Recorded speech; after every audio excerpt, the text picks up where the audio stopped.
மார்க்கண்டேயன் வழிபட்டு சிரஞ்சீவி ஆன இடமும், எப்படிப்பட்ட காய்ச்சல் வந்தாலும் இக்கோயிலுக்கு வந்தால் குணமாகிடும் என்ற நம்பிக்கை உள்ள மிகவும் பழமையான கோயிலை தான் நம்ம பார்க்க போகிறோம்.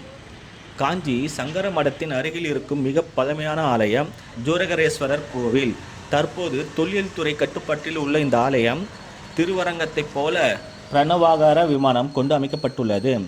ஜூரகரேஸ்வரர் கோவில் விமானத்தின் 4 புறமும் ஜன்னல்கள் அமைந்திருக்கின்றன.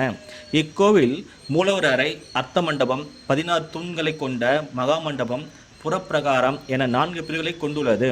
இந்த கோவில் பல்லவன் மன்னன் 2ஆம் நரசிம்மவர்மன் என்பதால் கிபி 8ஆம் நூற்றாண்டின் முற்பகுதியில் கட்டப்பட்டதாக நம்பப்படுகிறது. பின்னர் இடைக்கால சோழர்களின் படைப்புகளுடன் சோழ மன்னர் 3ஆம் குலோத்துங்கனின் ஆட்சி காலத்தில் இந்த கோவில் கட்டப்பட்டதாக மற்றொரு கருத்தும் உள்ளது. தாரகன் என அசுரன் சிவனுடைய சக்தியால் மட்டுமே தனக்கு அழிவு வர வேண்டும் என்ற வரம் பெற்றிருந்தான். அவர் தன் நெற்றிக்கண்ணிலிருந்து சுடரை வெளிப்படுத்தி அதை அக்னியிடம் கொடுத்தார். அக்னியின் வயிற்றை அந்த நெருப்பு தாக்கியது. அப்போது எல்லா தேவர்களுமே அதன் உக்கிரத்தை உணர்ந்தனர். கடும் காய்ச்சல் போல் உடல் நெருப்பாய் சுட்டது. தலைவலி போய் திருகுவலி வந்த கதையாக தேவர்கள் துடித்தனர். ஆனாலும் மீண்டும் ஈசனையே அவர்கள் சரணடைந்தனர். அவர்களின் சிவபெருமான் பூலோகத்தில் காஞ்சி என்னும் திருத்தலத்தில் சுரன் என்ற அரக்கனை ஒழித்துவிட்டு லிங்க வடிவில் எழுந்துள்ளேன்.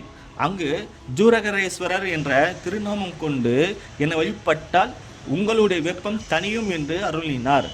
இதையடுத்து தேவர்கள் அனைவரும் இங்கு வந்து வழிபட்டு உடல் குலைந்தனர். உடலின் வெப்பத்தை குறைத்து குணம் பெற செய்பவர் என்பதால் இத்தலத்தில் இருக்கும் இறைவனுக்கு ஜூரகரேஸ்வரர் என்று பெயர் பெற்றார். காய்ச்சல் உள்ளவர்கள் இங்கு வந்து வழிபடும் போது விமானத்தின் மேல் உள்ள ஜன்னல்களின் வழியே வரும் காற்று, வெளிச்சம் ஆகியவை நோயை குணமாக்குவதாக நாம் சொல்லப்படுகிறது. மார்க்கண்டேயன் இத்தலத்தில் இறைவனை வணங்கி வழிபட்டு சிரஞ்சீவி தன்மை அடைந்தார்.